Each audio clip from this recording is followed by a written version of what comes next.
Welcome to the new must-have car of Gran Turismo Sport. Remember how I've said a whole heck of heap in the past, it's not the easiest to obtain the 20 million credit cards through the events not giving the most money in the world and the daily roulette having a rounded to 0% chance to actually get the 20 million credit cards.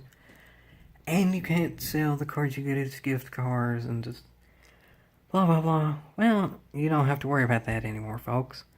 Because finally, there's a car half the price that can win the event in which you need a car at least half the price to even enter the event.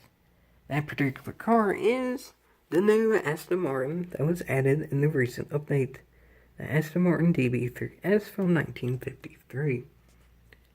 So it's far easy enough, old enough, to enter into the nostalgic 1979 race car race. And this one in particular, the one at Circuit de los Arts, earns you the most money and experience points of any race in GT Sport. This race is more fun than the second best option in order to earn credits in XP.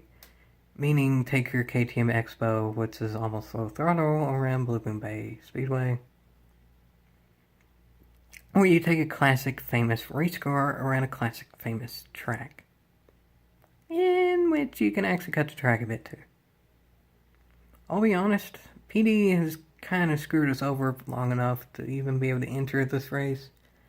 I don't feel all that bad about cutting the track and kind of screwing the game's physics engine over a bit too.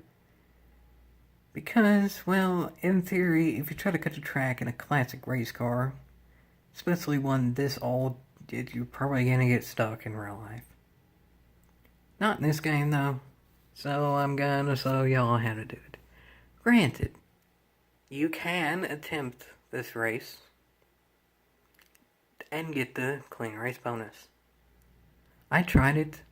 I won by about a second and a half. Not trying to brag, but I think it's fair enough to say I'm an above average driver. I think that's fair enough to say. I won the race my first attempt, but only by a second and a half, and that first attempt I still didn't even get the clean race bonus. Because, you see the areas like that are still tarmac, but you don't actually hit anything if you slow down enough.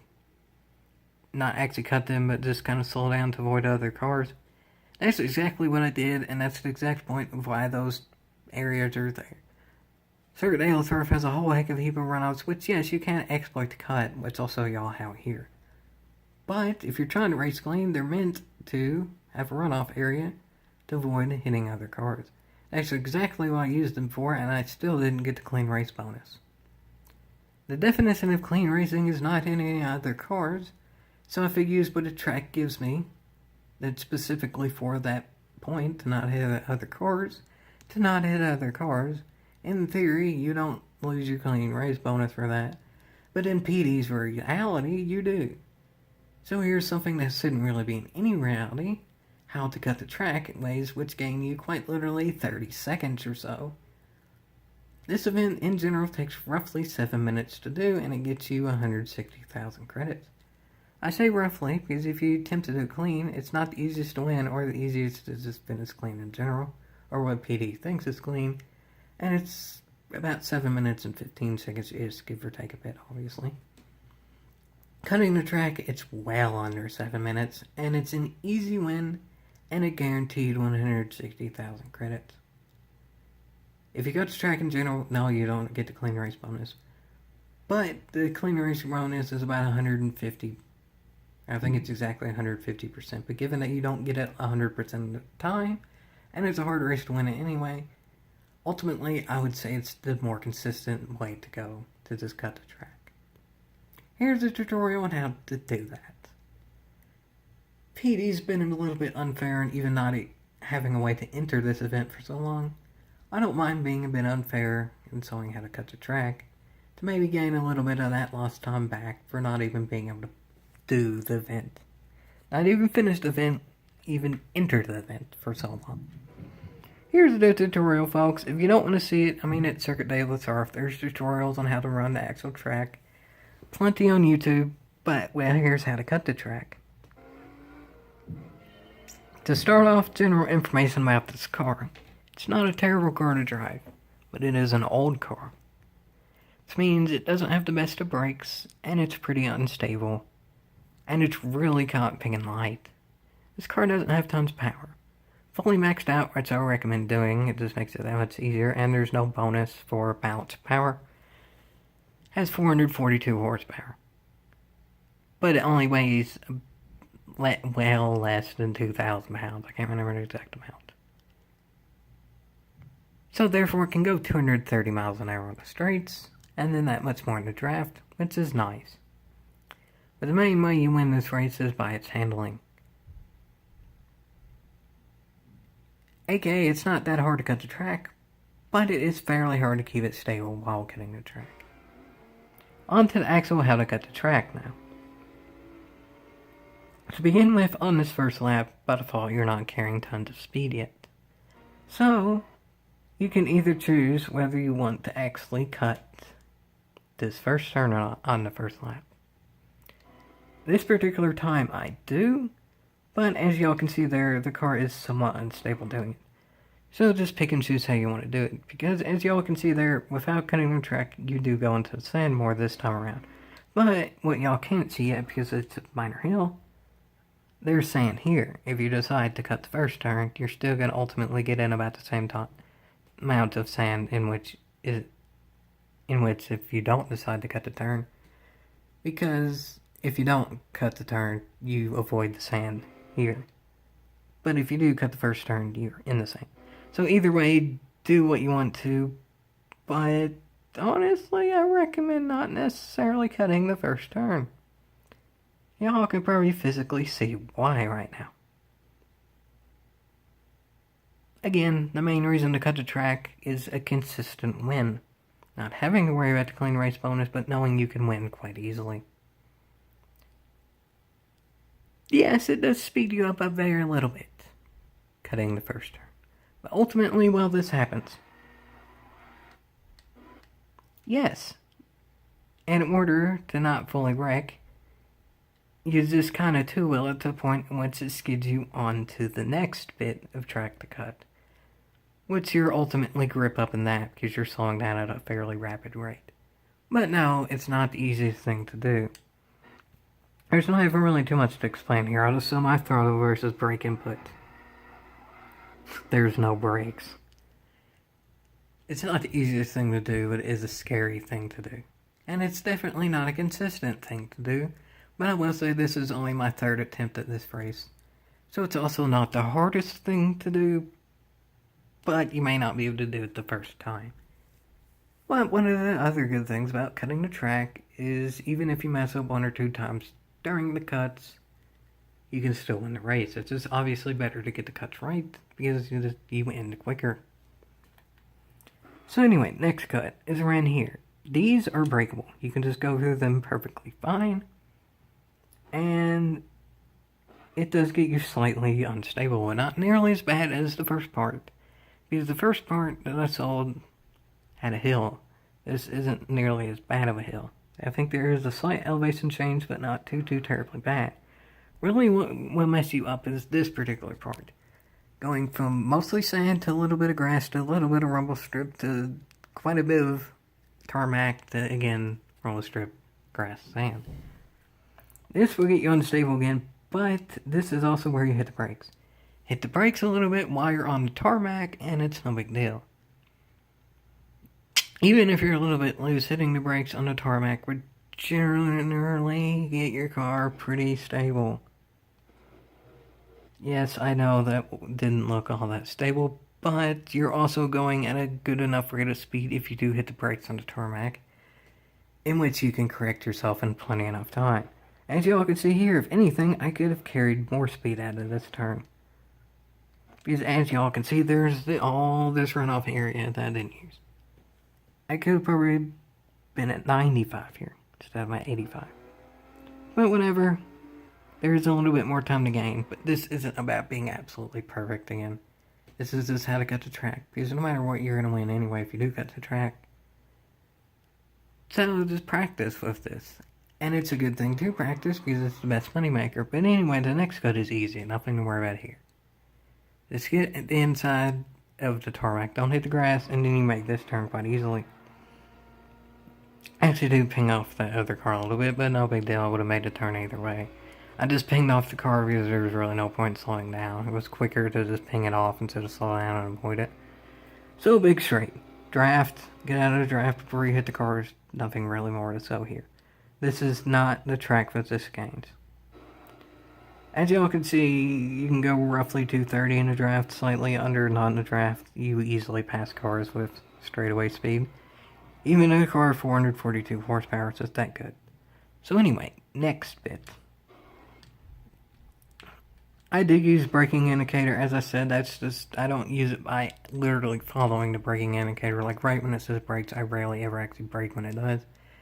I just sort of count like the times it blinks or whatever, or not even really count the blinks, just sort of touch the seconds. And after maybe 3 seconds or so after that's on, start braking here. And the little bit in which you turn here, they say you shouldn't brake while turning, but it's not all that terrible if you do.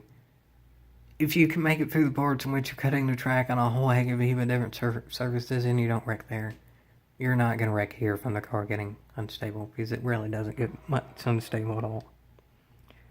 So anyway, braking here, ABS on default means it's not even really fully on the brakes, which makes sense for a car from 1953. Not really going to question that.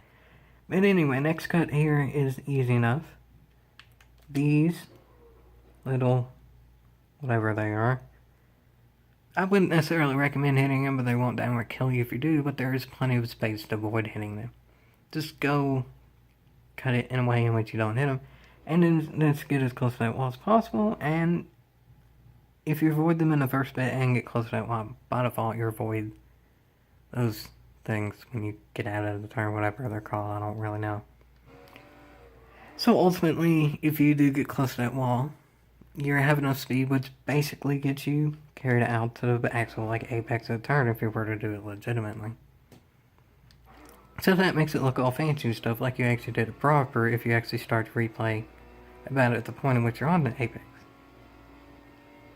That's cool. It means you carry plenty of speed through there, just going full throttle.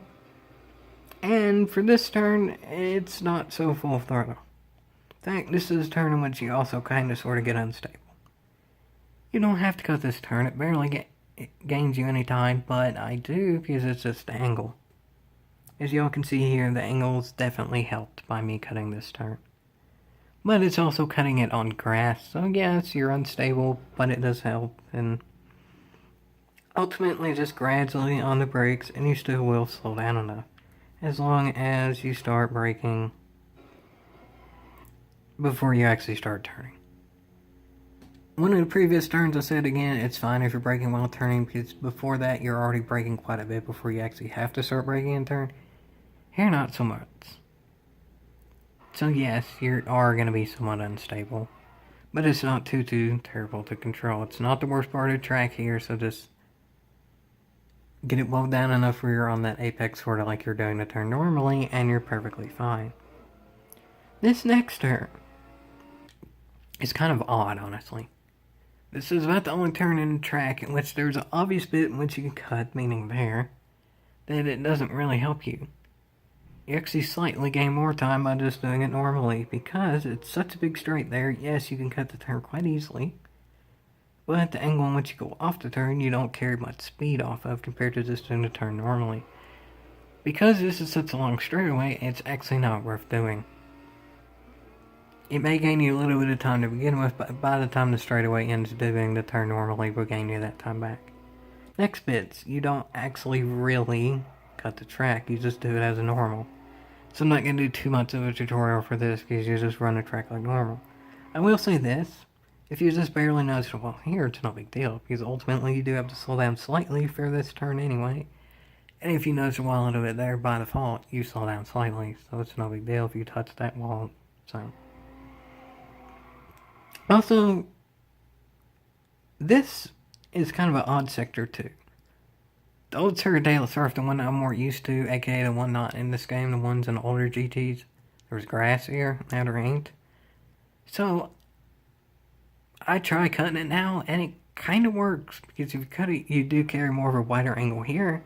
Ultimately, that means you can swing it around more to carry more speed off. But with this particular car, more speed off doesn't help too much, because yes, you can cut here too, but you still have to slow down. So that might just be of what you're truly used to through here. If you're more used to racing on a new track, maybe you do cut. Ooh, I went a little bit too far back there. But if you're more used to the old track like me, maybe not. As y'all can see, you can cut all the way to the wall if you want. I don't really here, because that's just more what I'm used to. And ultimately, I think no matter how you do it, it's going to equal roughly the same amount of time. Because you still have to slow down through here. But you can cut through here. And when you do cut through here, again, to slow down slightly to a little under 110, then full throttle off, manage the throttle if need be, but there's tons of runoff here too, so there's tons of ways in which you can manage it. You have a lot of margin for error there. And then you're good. Full throttle, cut this a little bit, not too hard, your car doesn't get too unstable because you can easily make that turn. Same with the next turn. This bit is very crucial to cut because it gains you tons of time, but it's not all that hard to cut. In dirty racing, this is one of the harder sections in any game because there's tons of areas in which people can wreck you, and if you go into this bit loose, you're going to come out of it even looser, but if you go into it stable, it's not too hard to manage. Control right. Ultimately, just stay full throttle, slight steering motion to be able to get near the apex there. Going into the sand here is perfectly fine. You don't even lose too much speed. And again, right there, you're slightly unstable because you're going from sand to rumble strip to tarmac to grass. But in so little bit of amount of time, and it's still mostly being tarmac, it's not too bad at all. As long as you're going into it stable, which is plenty easy enough in this particular situation, you're going to stay pretty stable. Doing dirty racing is a whole completely different story, but in this, it's not too hard. So anyway, next and final turn in which we'll show in the tutorial, because this is a 2-lap race, so the next race would just be the same tutorial, is just cut it easily there. Cut it near the apex, by then at this point, you're easily stable, and then you're to the line. Speed will naturally carry you pretty far, but you don't have to do too hard of a steering motion to be able to counteract it to not hit the next wall. And then there you have it. There's your lap with cutting the track. The lap was a 3:20. And remember, that was your first lap of the race, not up to speed yet. The next lap, I think I got roughly a 3:17. And to the next lap. I guess I will go until this turn because you are carrying more speed, so it's slightly different. On the first lap, as I said, you can pick whether you want to cut this first turn or not, because you're not carrying enough momentum where it really matters yet. But this time you're carrying enough momentum where, yes, you do want to cut the turn. Because if you don't, you just plain won't make the turn. And you go off into the sand enough there where you lose more momentum than it's worth doing. So you do want to cut the turn, and when you cut this turn, there is an access road here. So essentially, you're kind of still on a track here, just not what they count as an official track. So at this point, you're not too unstable yet. The instability starts about here. But as I said too, depending on if you cut or doesn't cut depends on how much sand you use. And yes, you are still a bit unstable, and especially too because you're carrying that bit more speed this time around on the second lap. But, well still, this is basically the end of the tutorial. Carrying more speed here, yeah, you're a bit unstable, but you still look at all that margin for error there. This is a wide track around here. So you have enough margin for error to catch yourself before spinning out. And again, even if you do, the whole point of cutting the track is it's consistent. It's a guaranteed win if you cut the track. You win by... Well, here's the second lap and you're already up by this much. I passed the leader 2/3 through the first lap, meaning you win by roughly 30 seconds or so. Not messing up cutting. So easy guaranteed win that ultimately gains you about 45 seconds or so versus not cutting. And it's still, either way, the best moneymaker. Whether you cut or not, if you can manage the winning race bonus, obviously, yes, it's that much more money, but you know what? Reward yourself. Don't worry about it. PD's finally made a way in which you can actually do this race without quite literally breaking the bank, going completely bankrupt. Actually, remember folks, Yes, you can't sell the gift cards you get, but you can sell the original cars. Meaning, if you got a car and bought it from the dealership, and then you got its gift card later, the same car but as a gift card, you just sell the original car.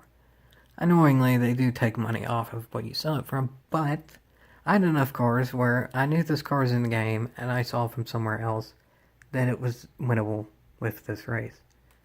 So then I went into my garage of all the cars I had. I sold all of the initial cars, meaning not the duplicate. I sold all the initial cars I bought with in-game currency and not one as a gift. That was actually enough where I had the full 10 million credits plus about 500,000.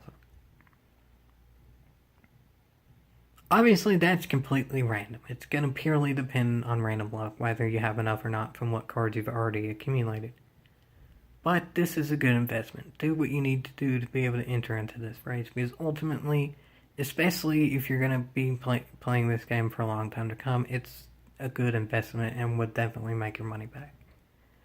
The Aston Martin race car is not nearly the fastest for this event. The Ferrari bites the floor with it, but it's well over half as fast as the Ferrari, and it's only half the price. So it's a downright bargain for this event. The Ferrari can probably do this race in about 30 seconds or more quicker. But this race overall gains you about 20% more than the second option. So it's still a good investment even if you can't do it quite as quick with this car. You can at least now do it. So yes, I do recommend doing it as quickly as possible. Again, this wasn't a downright perfect tutorial. I didn't do it perfectly, but that's the point of practicing. And this is, if there's an event out there to practice, it's definitely this one because it's most beneficial to get you money and XP. It's the most important thing in general is a practice. That will make you better more than anything, even more than the tutorials and all that. And practicing in this will make you tons of money and XP as well. And all of that combined is most definitely worth a yeehaw. But then I'll also remember that it took this long to even be able to do the event in the first place. Because the daily roulette is, in my opinion, rigged. Because that's how PB made it. Again, PB is the only one that knows that. But in my opinion, PD knows it's rigged. Different story though. But finally, they at least did something that can somewhat fix that. They finally made a car that can enter the event. So you can eventually afford those 20 million credit cards that would never be on a wheel. That you get. So I guess it's worth a consolation, y'all. That's fair enough. It's not the grand prize of PD actually fixing the daily roulette wheel, but it's a consolation prize that at least you get something you don't need a wheel for. So, yeehaw. Could be worse. Or it could be the same. Hallelujah, PD did something different and added a useful car. Yeehaw.